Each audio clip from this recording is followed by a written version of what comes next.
आप सभी प्यारे विद्यार्थियों को सुप्रभात। और आप सभी विद्यार्थियों का टीचर्स क्लासवे के यूट्यूब प्लेटफॉर्म पर एक बार फिर स्वागत है। और आज मैं आप लोगों के बीच कक्षा 9 के सामाजिक विज्ञान इतिहास के पहले चैप्टर फ्रांसीसी क्रांति का तीसरा पार्ट लेकर आया हूं।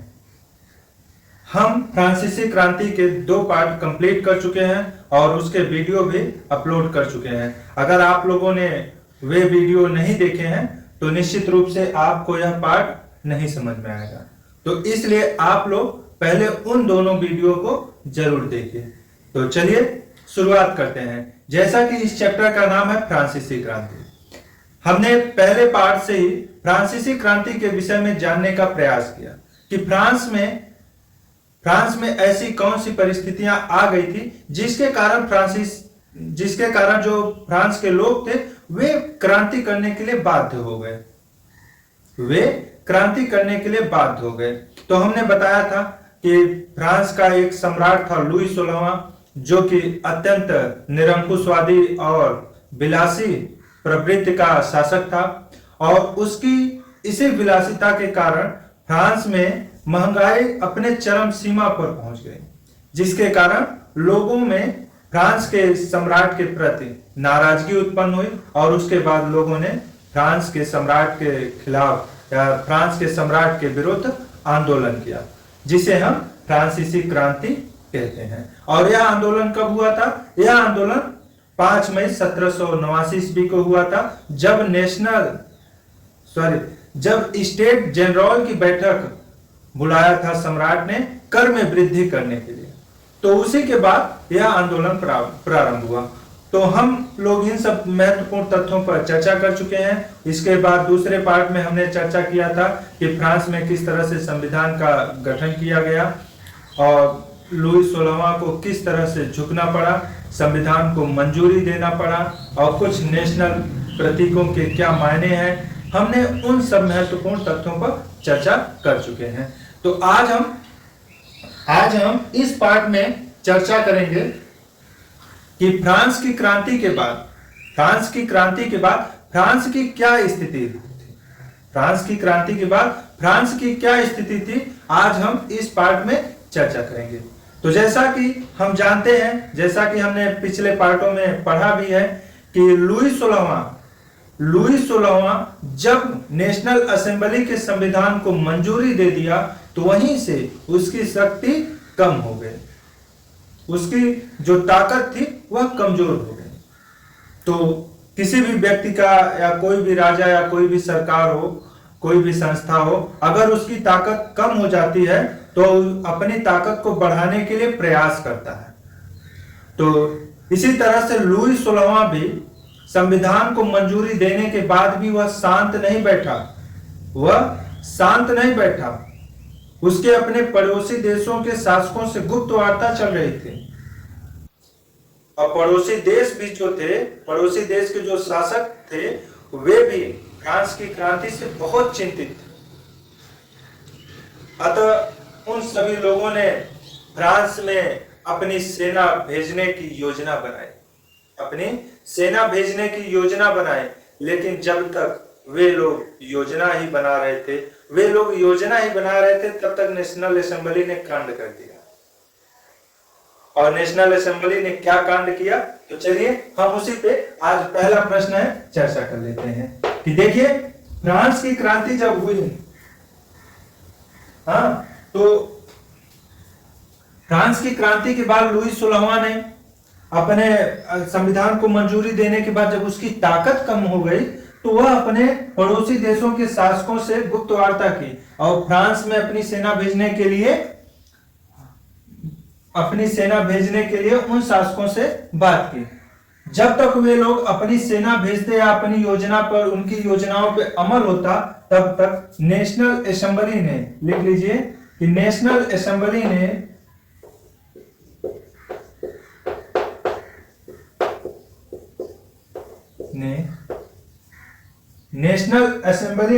अप्रैल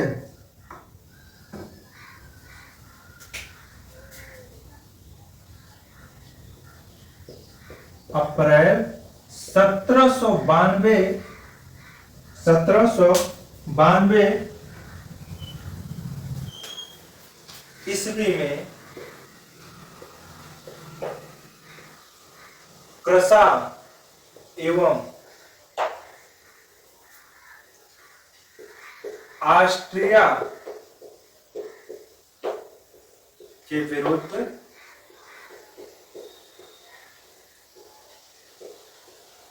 युद्ध की घोषणा कर दी। युद्ध की घोषणा कर दी।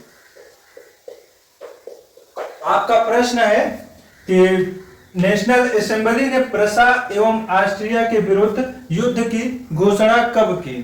आपका प्रश्न है कि नेशनल असेंबली ने प्रसा एवं ऑस्ट्रिया के विरुद्ध युद्ध की घोषणा कब की? तो उसका उत्तर होगा अप्रैल 1792 में। हमने जैसा अभी बताया कि लुई 16वां अपने पड़ोसी देशों के शासकों के साथ एक योजना बना रहा था और उस योजना में यह बात कही गई थी कि पड़ोसी देश के जो शासक हैं वे लुई 16वां को पुनः सिंहासन दिलाने के लिए, पुनः सत्ता दिलाने के लिए अपनी सेना फ्रांस में भेजेंगे।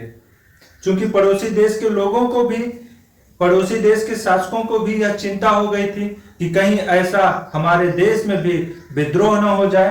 तो इसी कारण जो पड़ोसी देश के शासक थे वे लुई 16वां की मदद कर रहे थे। तो उसके बाद वे लोग योजना ही बना रहे थे, तब तक नेशनल असेंबली ने कांड कर दिया। और क्या कांड किया कि नेशनल असेंबली ने अप्रैल 1792 ईस्वी में प्रसा एवं ऑस्ट्रिया के विरुद्ध युद्ध की घोषणा कर दी। ठीक है, तो इतना पॉइंट समझ में आया, क्लियर है? तो आगे, अब चलिए आगे चर्चा करते हैं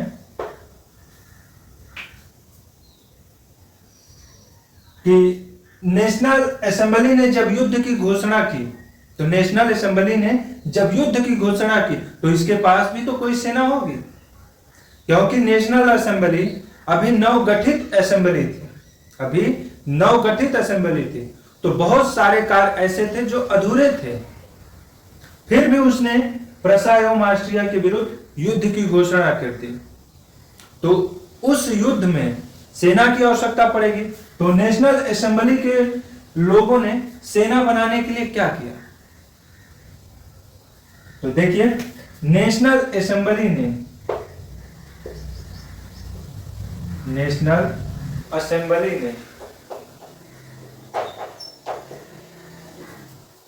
एक स्वयंसेवी सेना बनाई।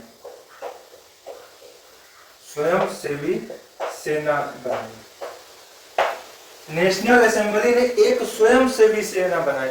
स्वयंसेवी का मतलब होता है जिसमें लोग खुद आकर भर्ती हों, जिसमें लोग अपनी इच्छा से आकर शामिल हो, उस सेना को हम स्वयंसेवी सेना कहते हैं। उस सेना को हम क्या कहते हैं? उस सेना को हम स्वयंसेवी सेना कहते हैं। तो इसमें लोग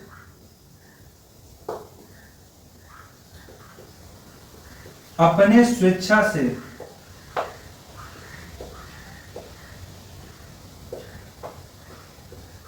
शामिल हुए थे तथा उनके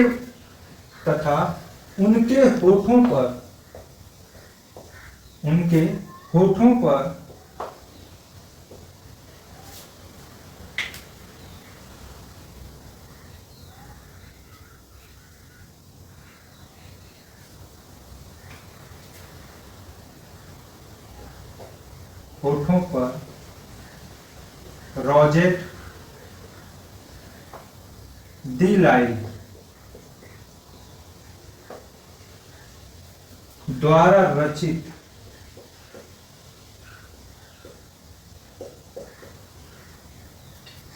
मार्सिले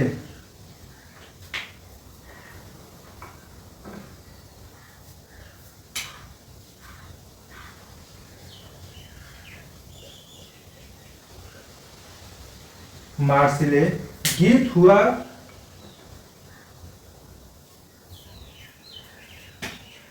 गीत था। इस गीत को पहली बार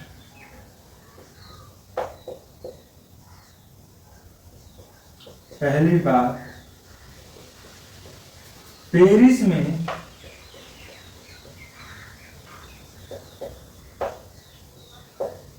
कूच करते हुए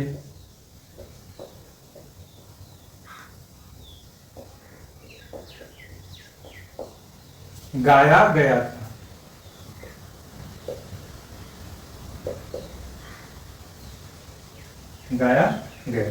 बाद में फ्रांस का राष्ट्रगान बना। उसके आगे हम उसे अलग पॉइंट करके लिख देते हैं।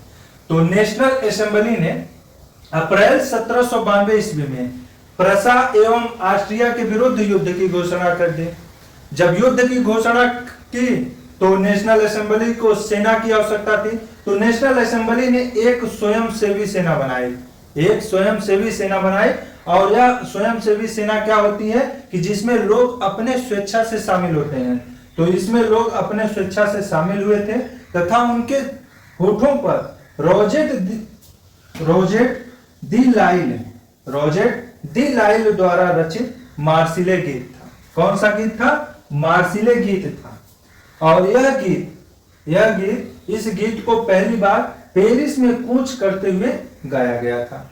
ठीक है। बाद में यही गीत फ्रांस का राष्ट्रगान बना। उसको हम अलग पॉइंट करके लिख देते हैं। इतना समझ में आया? अगर यहां से कोई भी डाउट होगा तो उसे आप कमेंट बॉक्स में जरूर लिखिएगा। इतना आप लोग नोट कर लीजिए, इसका स्क्रीनशॉट ले लीजिए।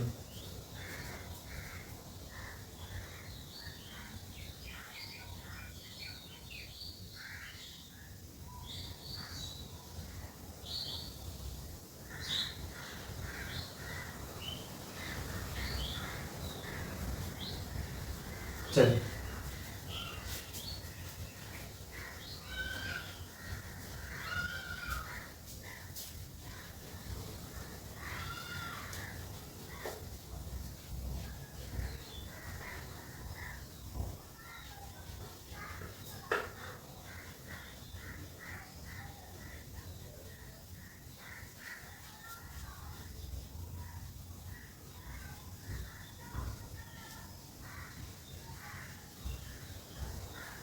ठीक है।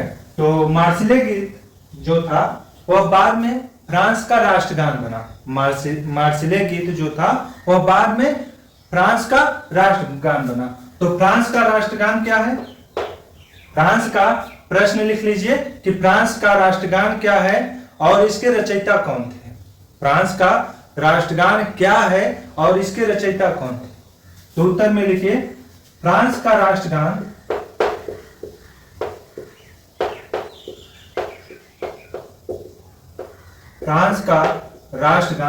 मार्सिले था। मार्सिले है।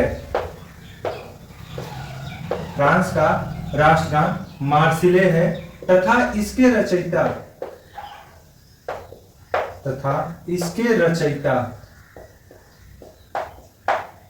रचयिता कौन थे? रोजेट दी लाइल। इसके रचयिता रोजेट दी लाइल थे। ठीक है। यह प्रश्न पूछा जाता है कि फ्रांस का राष्ट्रगान क्या था। तो फ्रांस का राष्ट्रगान मार्सिले था। हाँ, मार्सिले है और इसके रचयिता रोजेट दी लाइल है। ठीक है। यहां तक समझ में आया?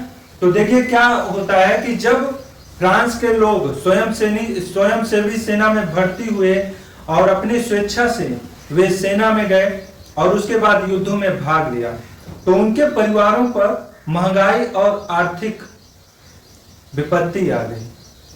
महंगाई और आर्थिक बोझ आ गया क्योंकि परिवार जो था वह पुरुष विहीन हो चुका था। और उसका कारण था कि जितने भी पुरुष थे 18-21 वर्ष से अधिक जितने भी पुरुष थे वे सभी सेना में भर्ती हो चुके थे। तो परिवार पर आर्थिक संकट आ चुका था। तो उसकी जिम्मेदारी किसके ऊपर थी? उसकी जिम्मेदारी फ्रांस में या यूरोप में अपेक्षित समझे जाने वाली महिलाओं के ऊपर वे जिम्मेदारियां थी अपने परिवारों को चलाने के लिए। तो महिलाएं और जो कुछ बच्चे थे या कुछ पुरुष जो युद्ध में नहीं भाग ले सकते थे वे सभी लोग इकट्ठा होकर राजनीतिक चर्चा करते थे। तो उनमें से एक जैकोबिन क्लब था, जो कि राजनीतिक चर्चा का सबसे प्रमुख अड्डा था। और जैकोबिन क्लब पेरिस के भूतपूर्व कॉन्वेंट ऑफ दी जैकेब के नाम पर पड़ा था। तो यह राजनीतिक चर्चा का अड्डा बन चुका था। तो आइए अब हम जानते हैं कि जैकोबिन क्लब क्या था। तो प्रश्न लिख लीजिए कि जैकोबिन क्लब क्या था। Jacobin club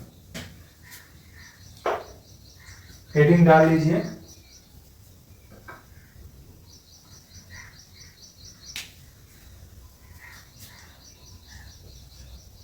Jacobin club. Jacobin club क्या?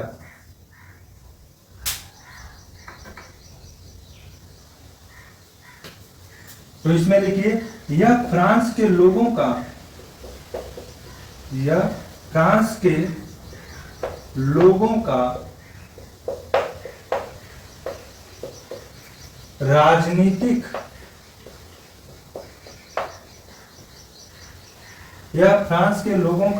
राजनीतिक चर्चा का अड्डा था। यह फ्रांस के लोगों का राजनीतिक चर्चा का अड्डा था, जहां लोग राजनीतिक विषयों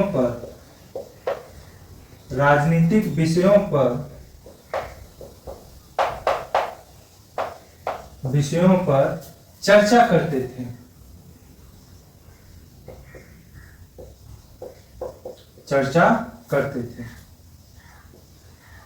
इसका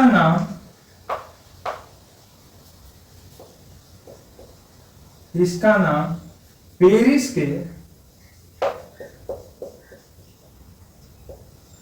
भूतपूर्व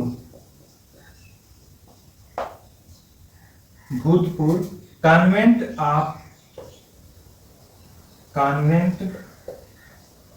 ऑफ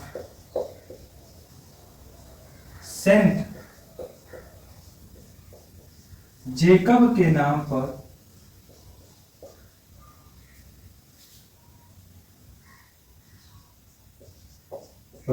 रखा गया। इतना लिख लीजिए, इसके आगे भी अभी बहुत है, लिखेंगे। तो जैकोबिन क्लब क्या था कि जैकोबिन क्लब यह फ्रांस के लोगों का राजनीतिक चर्चा का अड्डा था, जहां लोग राजनीतिक विषयों पर चर्चा करते थे। इसका नाम पेरिस के भूतपूर्व कॉन्वेंट ऑफ सेंट जेकब के नाम पर रखा गया। ठीक है, आप कॉन्वेंट ऑफ सेंट जेकब के नाम पर रखा गया इसका नाम। ठीक है, इसके आगे अभी इसमें और है, तो इतना आप लोग नोट कर लीजिए, उसके बाद हम इसके आगे लिखते हैं।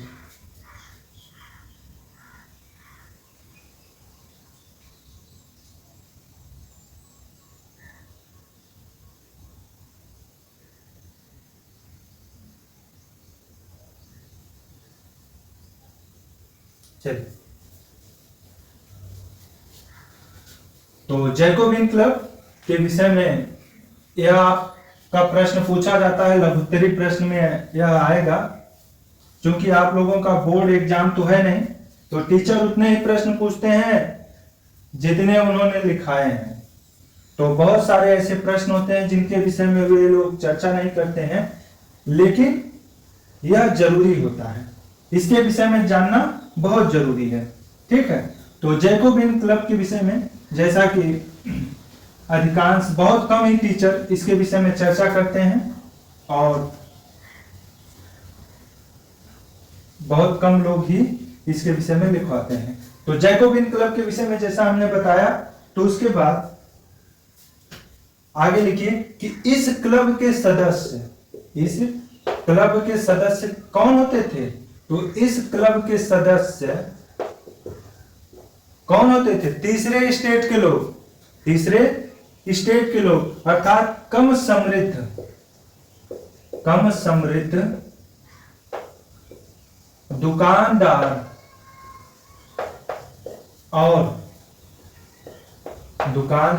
और हाँ कारीगर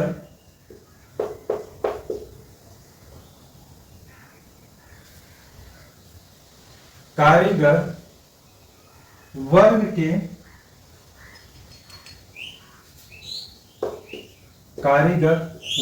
के लोग होते थे। कारीगर वर्ग के लोग होते थे।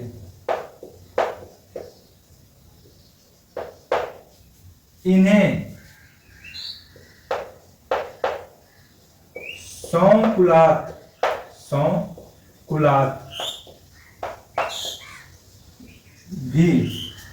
शौकुलात भी कहा जाता था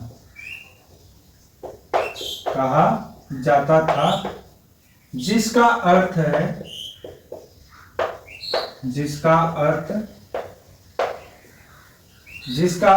था बिना घुटने वाले।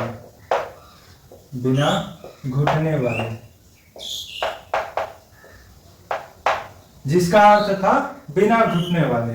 ठीक है। इस क्लब के पुरुष लाल टोपी पहनते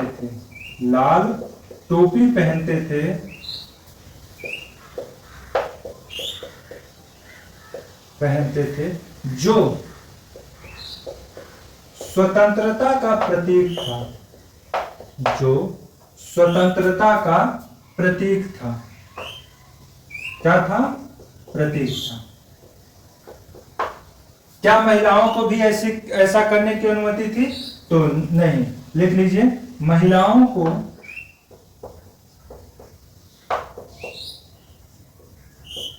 ऐसा करने की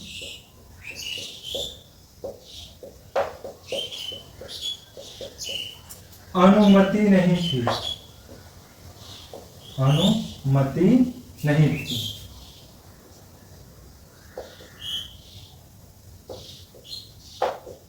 ठीक है।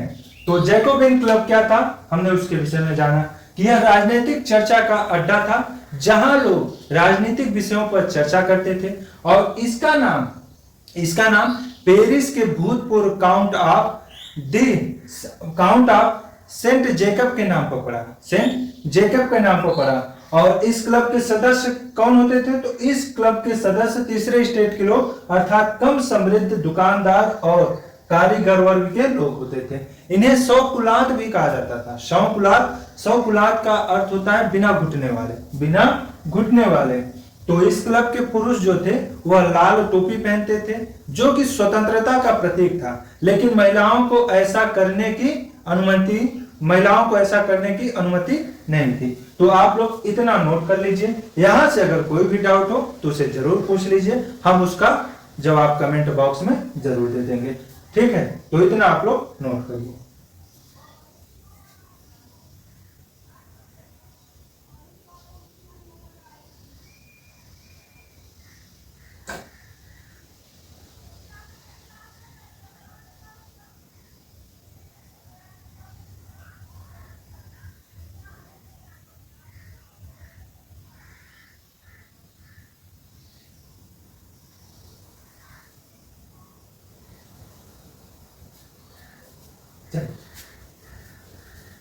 अब देखिए आगे क्या है कि जैकोबिन क्लब, चूंकि जैसा कि हमने पहले ही बताया कि जो पुरुष वर्ग के लोग थे वे ज्यादातर स्वयंसेवी सेना में भर्ती हो गए थे, तो परिवार पर आर्थिक संकट आ गया था।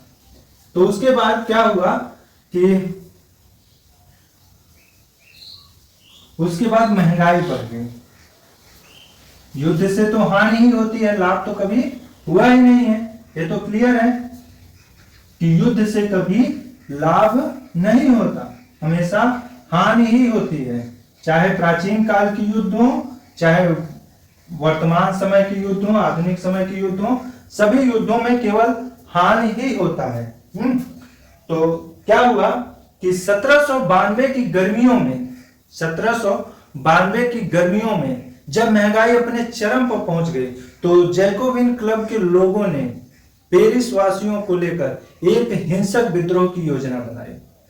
पेरिस वासियों को लेकर जैकोबिन क्लबों ने एक हिंसक विद्रोह की योजना बनाई, जिसके परिणाम स्वरूप जैकोबिन क्लब के लोगों ने 10 अगस्त को शाही महल पर आक्रमण कर दिया। और शाही महल पर आक्रमण करने के बाद शाही महल के जितने भी सुरक्षा कर्मी थे उन सभी को मार डाला, सुरक्षा कर्मियों को मार डाला। और सुरक्षा कर्मियों को मारने के बाद राजा को बंदी बना दिया, जिसके बाद नेशनल असेंबली को भी मौका मिल गया कि राजा तो अब बंदी बना लिया गया लोगों के द्वारा। तो नेशनल असेंबली ने इस मौके का फायदा उठाते हुए सम्राट को लुई 16वां को जेल में डाल दिया, तो चलिए लिखते हैं इसके विषय में कि जैकोबिन क्लब के लोगों ने ट्यूलेरिये महल पर कब आक्रमण किया था। जैकोबिन क्लब के लोगों ने, तो लिखिए जैकोबिन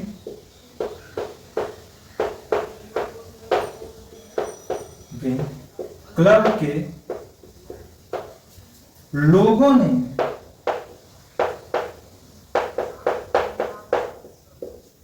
ट्यूलेरिये को लिख लीजिए उससे,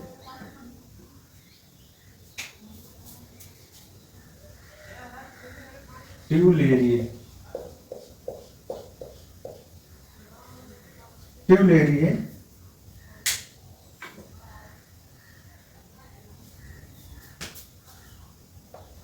महल पर 10 अगस्त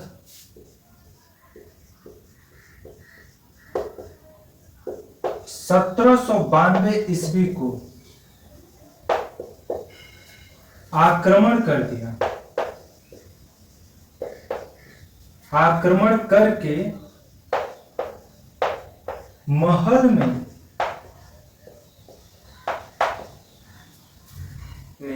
उपस्थित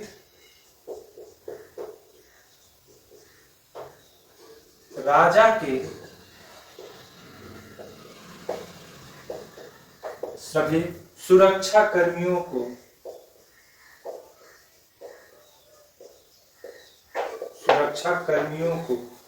मार गिराया।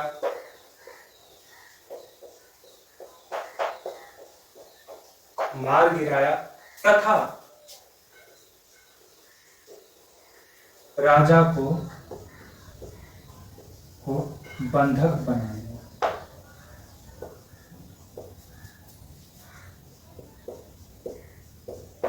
बना दिया, जिसके बाद नेशनल असेंबली ने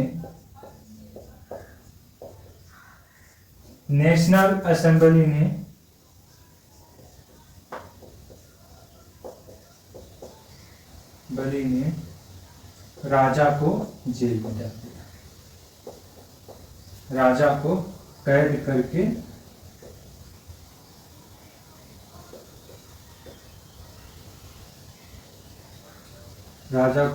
करके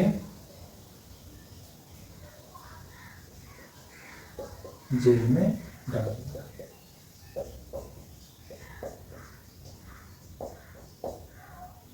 तो जब जैकोबिन क्लब के लोगों ने पेरिस वासियों को लेकर एक विशाल हिंसक योजना बनाई, तो उसके बाद कौन सी घटना घटी। तो उसके बाद क्या हुआ कि जैकोबिन क्लब के लोगों ने ट्यूलेरिये महल पर, जो कि राजा का शाही महल था, राजा के शाही महल को किस नाम से जानते थे, तो राजा के शाही महल को हम ट्यूलेरिये महल पर कब आक्रमण किया, 10 अगस्त 1792 ईस्वी को। 10 अगस्त 1792 ईस्वी को जैकोबिन क्लब के लोगों ने ट्यूलेरिये महल पर आक्रमण कर दिया। आक्रमण करने के बाद क्या हुआ कि महल में उपस्थित राजा के सभी सुरक्षा कर्मियों को मार गिराया, तथा राजा को बंधक बना लिया, जिसके बाद नेशनल असेंबली ने राजा को कैद करके जेल में डाल दिया। तो इतनी घटना कब घटित हुई? जब जैकोबिन क्लब के लोगों ने पेरिस वासियों को लेकर एक विशाल हिंसक योजना बनाई थी, एक विशाल हिंसक विरोध की योजना बनाई थी। तो इतना समझ में आया। यहां से अगर कोई भी डाउट होगा तो उसे जरूर आप लोग पूछिएगा, ठीक है। तो इतना आप लोग नोट कर लीजिए। अब इसके बाद अब हम चर्चा करेंगे कि कैद करके जब जेल में डाल दिया तो उसके बाद क्या हुआ। तो उसके बाद क्या हुआ, जगह तो है, लिख देते हैं यहीं पे कि इसके बाद नेशनल असेंबली ने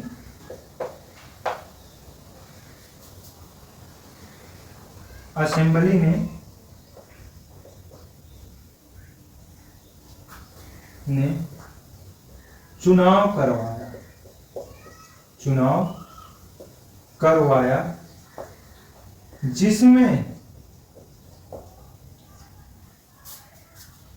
21 वर्ष के ऊपर सभी पुरुषों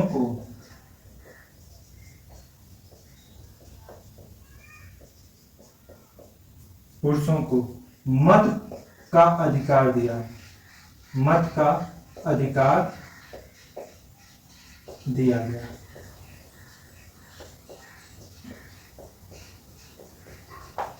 अभी तक मत का अधिकार क्या था? 25 वर्ष के ऊपर और जो शिक्षित वर्ग के लोग थे उनको मत करने का अधिकार दिया। लेकिन जब राजा को जेल में डाल दिया गया तो उसके बाद नेशनल असेंबली ने चुनाव करवाया जिसमें 21 वर्ष के ऊपर सभी पुरुषों को मत का अधिकार दिया। तो ये सारी घटनाएं कब घटित हुई थी? तो जब जैकोबिन क्लब के लोगों ने फ्रांस पेरिस वासियों को लेकर एक विशाल हिंसक योजना बनाई थी, उसके बाद ये सारी घटनाएं घटित हुई। तो इतना आप लोग नोट कर लीजिए। अगर दिखाई दे रहा है तो एक पॉइंट और लिख देते हैं, नहीं, इतना आप लोग नोट कर लीजिए।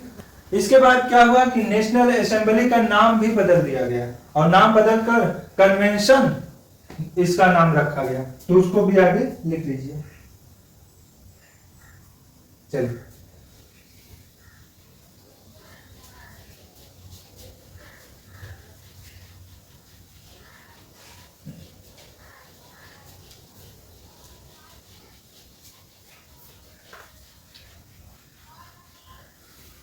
तो फ्रांस से संबंधित जितने भी प्रश्न हैं, जितने भी तथ्य हैं, चाहे वह आपके पेपर में आए या ना आए, मैं उन सभी तथ्यों पर चर्चा करूंगा, क्योंकि आज नहीं तो कल फ्यूचर में इन सारे तथ्यों की आवश्यकता आपको पड़ेगी।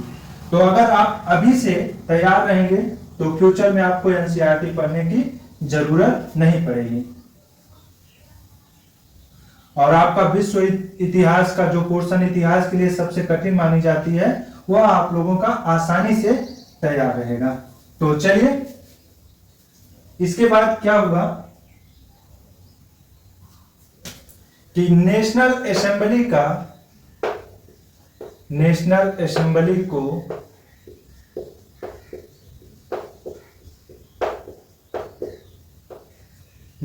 असेंबली का नाम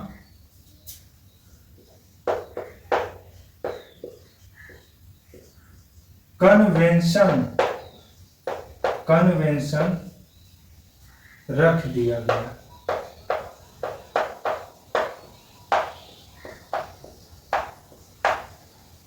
क्या हुआ कि नेशनल असेंबली का नाम कन्वेंशन रख दिया गया तथा अब इसके बाद क्या हुआ कि जब राजा को कैद करके जेल में डाल दिया गया तो राजतंत्र तो समाप्त हो गया ना, राजतंत्र समाप्त हो गया और लोकतंत्र की स्थापना हुई। तो यह घटना कब घटित हुई थी, अर्थात फ्रांस में राजतंत्र कब समाप्त हुआ और लोकतंत्र की कब स्थापना हुई, यह प्रश्न है। इसको आप लोग लिख लीजिए कि फ्रांस में राजतंत्र का अंत कब हुआ और लोकतंत्र की स्थापना कब हुई। तो इसका उत्तर आप लोग लिख लीजिए कि 21 सितंबर 1792 ईस्वी को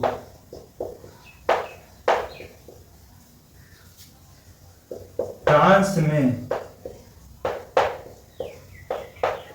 राजतंत्र का अंत हो गया,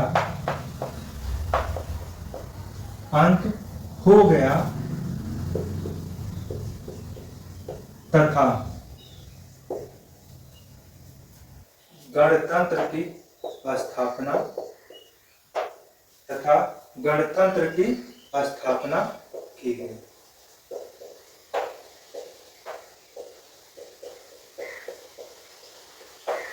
अब जब फ्रांस में राजतंत्र का अंत हो गया, राजा की अब कोई आवश्यकता नहीं है, तो राजा को मृत्युदंड दे दिया गया, मतलब राजा को मौत की सजा सुना दी गई और उसे फांसी पर लटका दिया गया।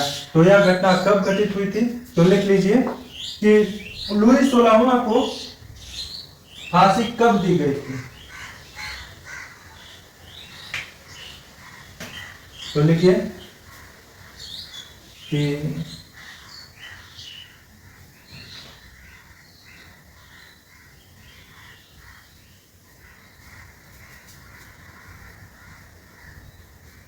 इस घटना के बाद, इसके बाद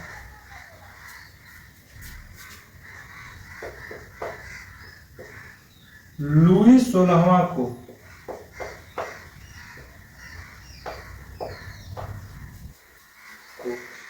न्यायालय ने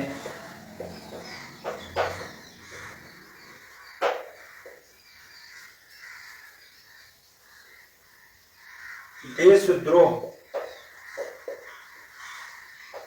का आरोपी बताते हुए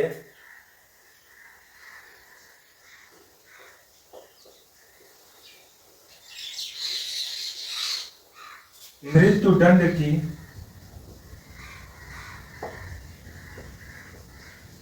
सजा दे दी। ठीक है, तो इसके बाद क्या हुआ कि लुई 16वां को न्यायालय ने देशद्रोह का आरोपी बताते हुए मृत्यु दंड की सजा दे दी। इसके बाद अब क्या हुआ कि 21 जनवरी लुई 16वां को फांसी कब दी गई थी? यह बहुत ही महत्वपूर्ण प्रश्न है आपके परीक्षा की दृष्टि से और फ्यूचर में प्रतियोगी परीक्षाओं की दृष्टि से। तो इसे आप लोग प्रश्न के रूप में लिख लीजिए कि लुई 16वां को कब फांसी दी गई थी और कहां दी गई थी। तो लिखिए कि 21 जनवरी 1793 ईस्वी को 1793 ईस्वी को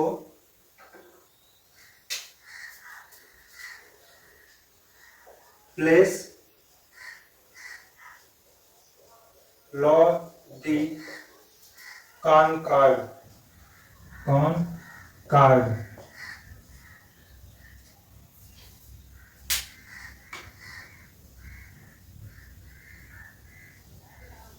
प्लेस डी लॉ होगा, यहाँ पर मिस्टेक हो गया कि प्लेस डी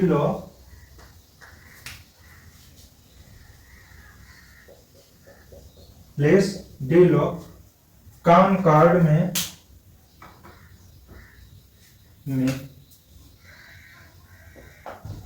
उसे सार्वजनिक तौर पर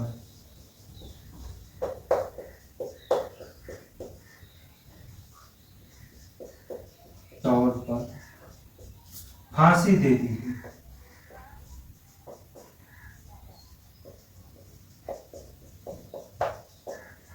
क्या हुआ कि 21 जनवरी 1793 ईस्वी को लुई 16वां को प्लेस डी लॉ कॉनकॉर्ड में सार्वजनिक तौर पर फांसी दे दी गई।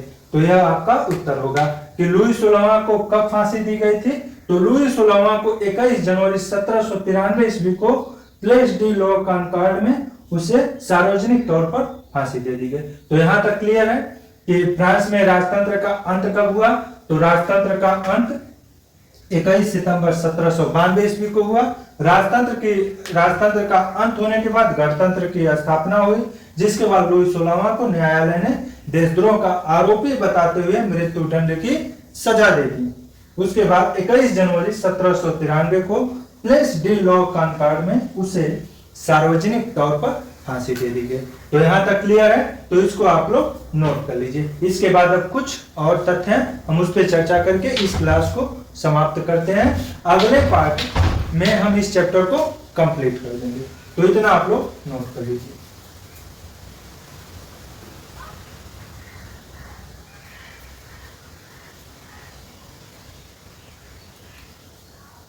वीडियो 1 घंटा के आसपास रहेगा। चलिए,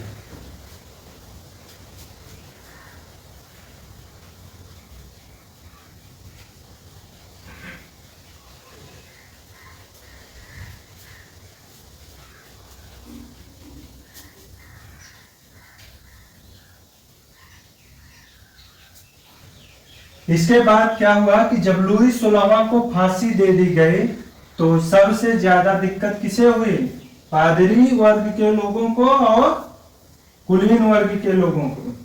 तो पादरी और कुलीन वर्ग के लोगों ने हिंसक विद्रोह किया और उनसे संबंधित कुछ पार्टियों ने भी हिंसक विद्रोह किया, जिसके बाद फ्रांस में 1993 से 94 तक का जो समय था वह आतंक का समय था। तो प्रश्न अगर आप यहां से लिखना चाहें तो लिख लीजिए कि जब लुई 16वां को फांसी दे दी गई तो उसके बाद सबसे ज्यादा चिंता किसे थी? तो सबसे ज्यादा चिंता किसे थी? सबसे ज्यादा चिंता थी पादरी वर्ग के लोगों को और कुलीन वर्ग के लोगों को, जो कि सम्राट से सबसे ज्यादा लाभ यही पाते थे। तो क्या हुआ कि पादरी वर्ग के लोगों ने और कुलीन वर्ग के लोगों ने तथा उनसे संबंधित कुछ पार्टियों ने, कुछ राजनीतिक पार्टियों ने हिंसक विद्रोह कर दिया, जिसके बाद फ्रांस में एक बार पुनः आतंक का माहौल आ गया। तो फ्रांस में कब के समय को आतंक का काल कहा जाता है? तो लिखिए कि फ्रांस में 1793-94 के समय को आतंक का काल कहा जाता है। आतंक का काल या आतंक का समय, काल खतरनाक शब्द है तो समय लिख लीजिए कि आतंक का समय कहा जाता है। समय कहा जाता है।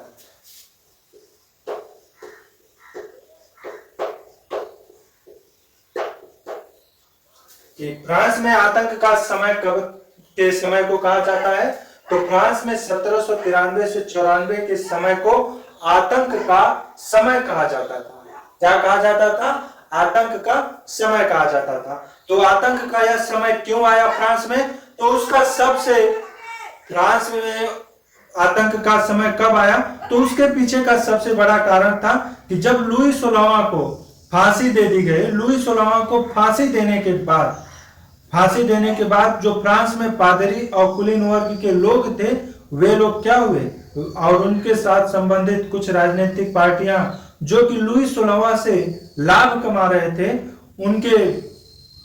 उन लोगों ने क्या किया कि उन लोगों ने फ्रांस में हिंसक विद्रोह किया, जिसके बाद फ्रांस में आतंक का समय आ गया। और इस विद्रोह को दबाने को किसने दबाया? फ्रांस में पादरी वर्ग और जो कुलीन वर्ग के लोग तथा कुछ राजनीतिक पार्टियों ने मिलकर जो आतंक का समय लाया था या जो हिंसक विद्रोह किया था, उसको दबाया किसने? तो लिखिए कि इस विद्रोह को, इसके जगह आप लिखिए कि पादरी और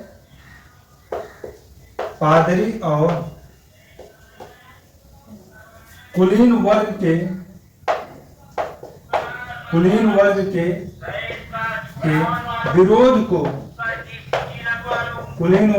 विरोध को कुलीन पादरी और कुलीन वर्ग के विद्रोह को रोबेस्पियर रोबेस्पियर रोबेस्पियर ने दबाया। रोबेस्पियर ने दबाया।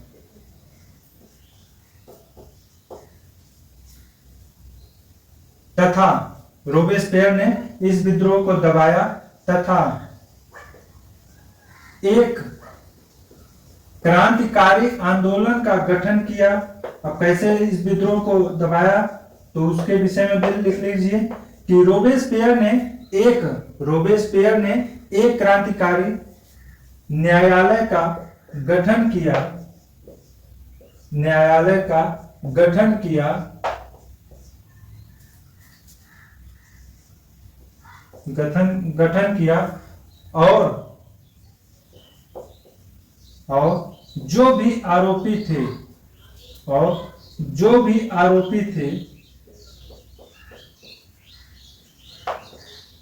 उन्हें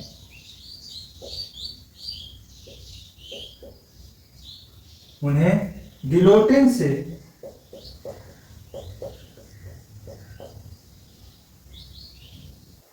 उन्हें की जगह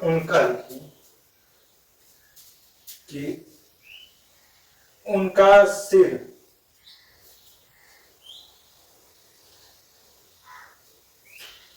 देखिए, उनका सिर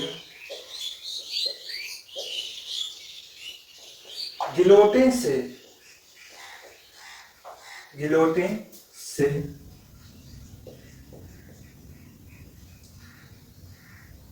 उनका सिर गिलोटिन से कटवा दिया।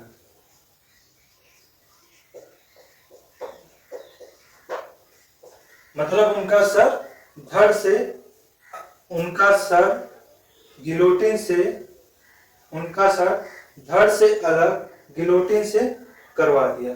ये लिखिए, ये सेंटेंस अच्छा लगेगा कि उनका सर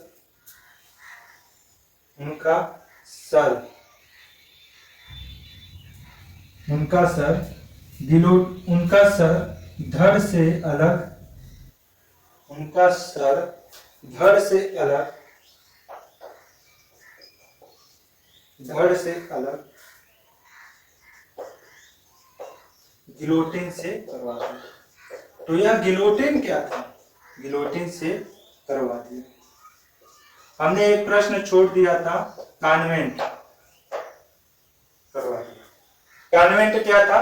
तो कॉन्वेंट के विषय में अगर आप लोग लिखना चाहें तो लिख लीजिए कि धार्मिक जीवन को समर्पित इमारतें थी। एक इमारत था कॉन्वेंट, कि धार्मिक जीवन को समर्पित समूह की इमारत थी कॉन्वेंट।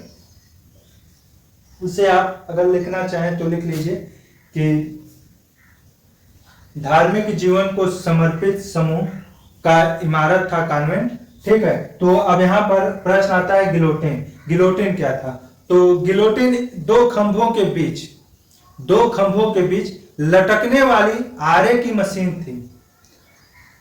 यह आरे की मशीन थी और इसी मशीन से रोबेस्पियर ने क्या किया कि कुलीन वर्ग और पादरी वर्ग के लोगों ने जो हिंसक विद्रोह किया और न्यायालय ने जिसे दोषी ठहराया, उसे इसी मशीन से उनका सर धड़ से अलग कर दिया। तो बाद में रोबेस्पियर को भी फांसी की सजा दी गई थी। और क्यों दी गई थी उसके विषय में बताते हैं। क्योंकि यह एक तानाशाही सरकार थी, बिल्कुल आज के जैसे भारत में है कि भारत में आज की जैसी सरकार है, किसी की नहीं सुनती। तो ऐसे ही यह सरकार थी। यह अपने हिसाब से नियम बनाती थी, जनता को अपने नियम के केंद्र में रखकर, जनता को केंद्र में रखकर नियम नहीं बनाती थी, अपने हिसाब से नियम बनाती थी। जैसा बिल्कुल आज की सरकार करती है। वह यह नहीं देखती है, आज की सरकार भी यह नहीं देखती है कि जनता पर इसका क्या असर पड़ेगा।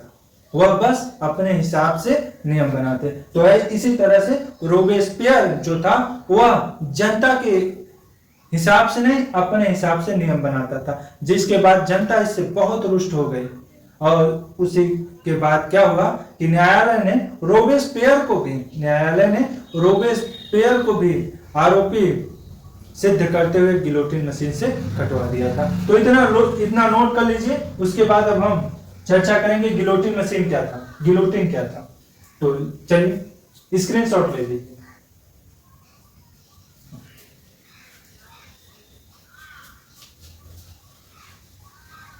चलिए अब आगे का प्रश्न है गिलोटिन। यह गिलोटिन क्या था, यह शब्द आया है, इसके विषय में जानना बहुत जरूरी है।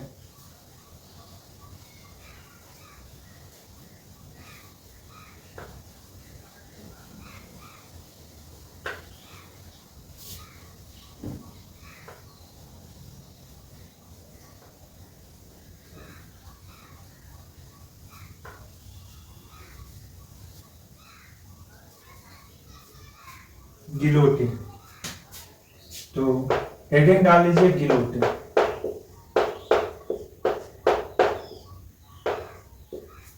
इसके विषय में लिखिए कि यह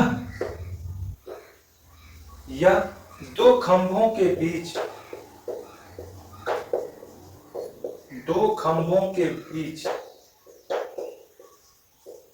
लटकने वाली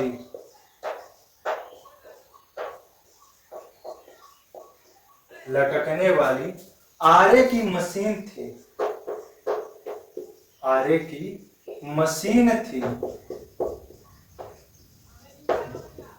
यह दो खंभों के बीच लटकने वाली आरे की मशीन थी। इसका नाम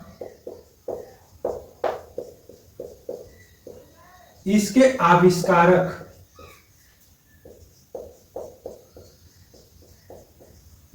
आविष्कारक डॉक्टर गिलोटिन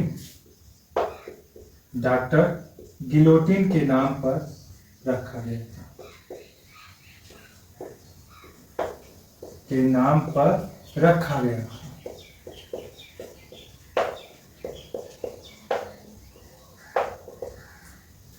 कि यह दो खंभों के बीच लटकने वाली आरे की मशीन थी और इसका नाम इसके आविष्कारक डॉक्टर गिलोटिन के नाम पर रखा गया था। अब आगे और आज का आखिरी प्रश्न है कि रोबेस्पियर की नीतियां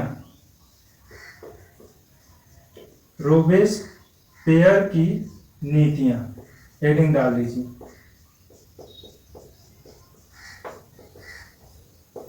कि रोबेस्पियर सरकार की क्या नीतियां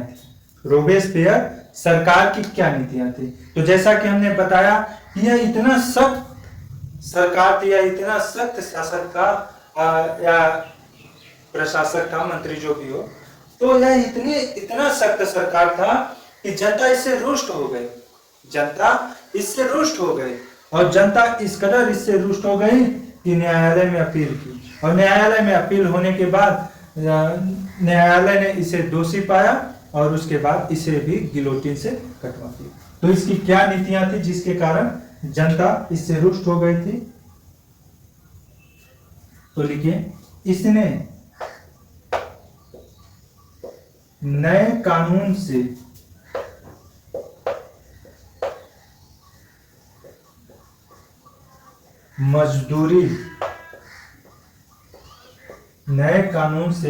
मजदूरी और कीमतों की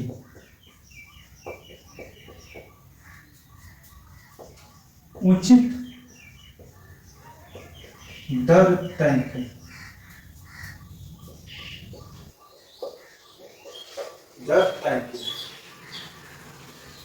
उसके बाद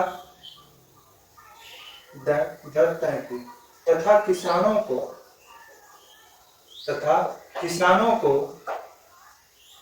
अपनी फसलों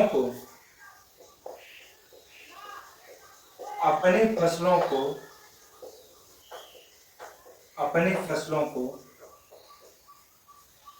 शहर में ले जाकर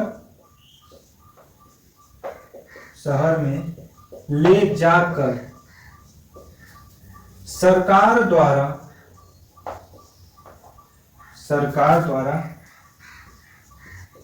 तय कीमतों पर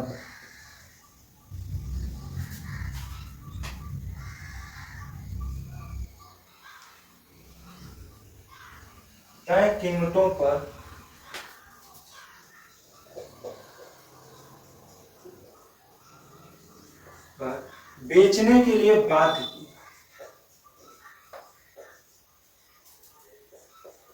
बेचने के लिए बाध्य किया। ठीक है, बाध्य किया, इतना लिखिए। इसके बाद और इसमें लिखना है कि रोबेस्पियर की जो नीतियां थी, तो इसने क्या किया कि इसने नए कानून से मजदूरी और कीमतों की उचित दर तय की तथा किसानों को अपनी फसलों को शहर में ले जाकर सरकार द्वारा तय कीमतों पर बेचने के लिए बाध्य किया। तो यह इसकी नीतियां थी, जिसके कारण क्या था कि जिसके कारण जनता में रोष आ गया था, इसके विरुद्ध जनता हो गई थी। इसके आगे भी और है, लिख लीजिए इसमें। इसके आगे क्या था,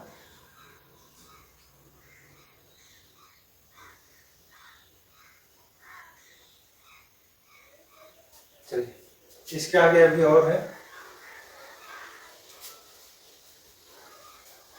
कि इसने अपेक्षाकृत महंगे जो सफेद आटे हुआ करते थे उन पर रोक लगा दी और सभी लोगों को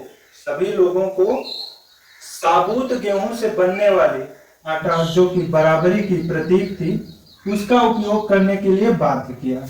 ठीक है, उसका उपयोग करने के लिए इसने बाध्य किया। और आम बोलचाल की भी भाषाओं में बहुत सारे परिवर्तन किए, जैसे महोदय और महोदया शब्द को हटाकर इसने नागरिक और नागरिका शब्द लाया। समानता का भाव लाने के लिए इसने प्रयास किया, लेकिन इसकी कुछ सख्त नीतियां थी, जिसके कारण जनता काफी रुष्ट हो गई। तो चलिए आगे लिखते हैं। आगे लिखिए कि इसने अपेक्षाकृत सफेद आटे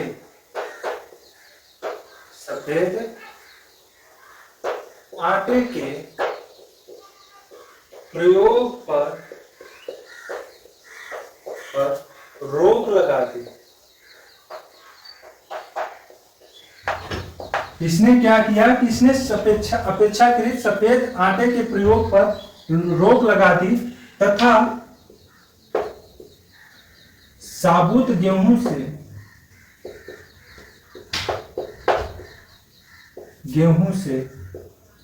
बने आटे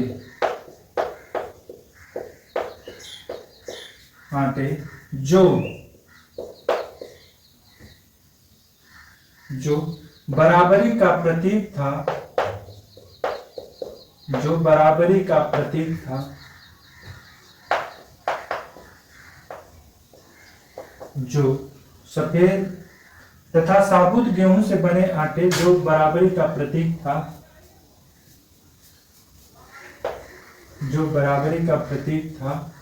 का प्रयोग करने के लिए बाध्य किया।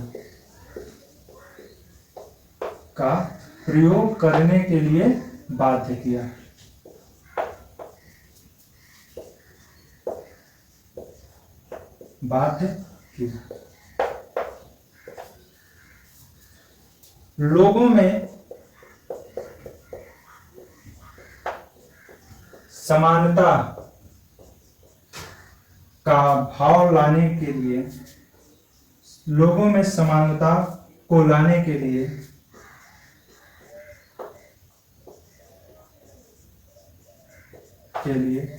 इसने लोगों में समानता को लाने के लिए इसने बहुत कोशिश की।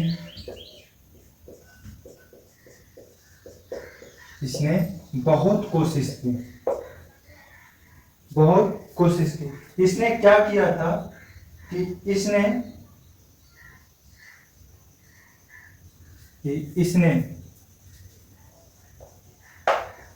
आम बोलचाल में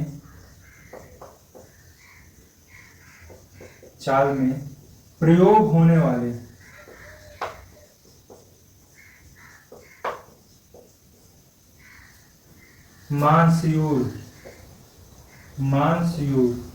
मतलब महोदय, जिसका अर्थ होता है महोदय। तथा मदान, मदान जिसका अर्थ होता है महोदया।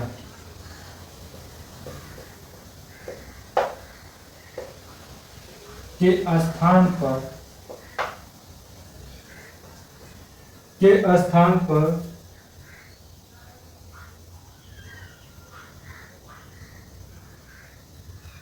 के स्थान पर सिटोएन, सिटोएन, सिटोएन का मतलब होता है नागरिक, सिटोएन मतलब नागरिक,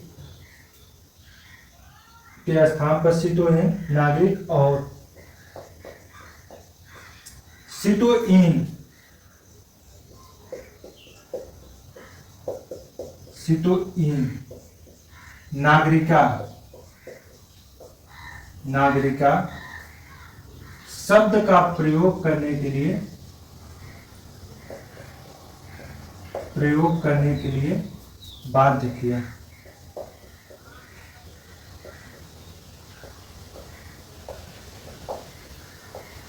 बाध्य किया। क्या तक दिखाई दे रहा है? इसके आगे एक लाइन और लिखना है, नहीं दिखाई दे रहा।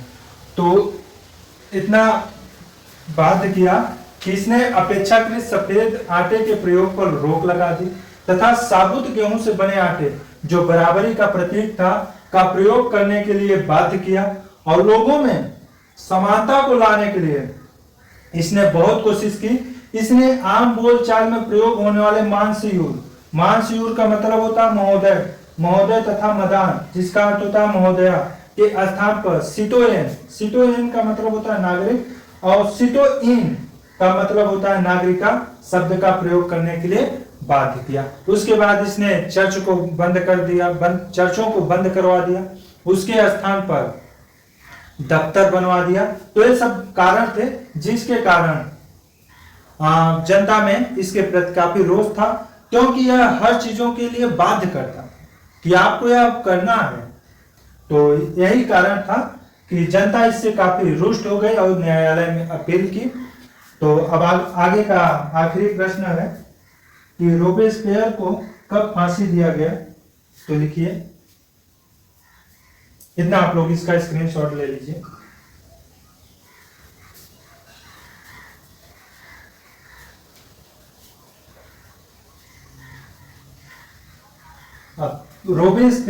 रोबेस्पियर की नीतियों से रुष्ट होकर जनता ने न्यायालय में अपील की।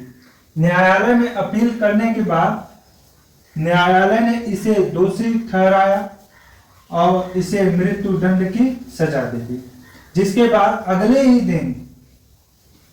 ही दिन इसे फांसी दे दी गई। तो रोबेस्पियर को कब फांसी दिया गया था? तो इसे लिख लीजिए। और आज की क्लास यहीं पर समाप्त करेंगे, क्योंकि बहुत लंबा हो गया क्लास, हम उम्मीद नहीं किए थे।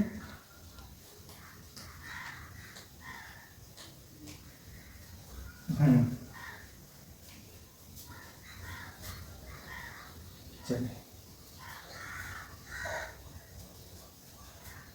कि रोबेस्पियर को कब फांसी दी गई थी? तो लिखिए, यही आखिरी प्रश्न है कि रोबेस्पियर, लिख लीजिए कि रोबेस्पियर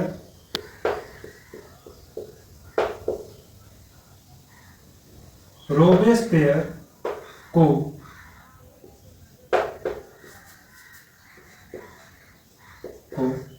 जुलाई 1794 में फांसी दी गई।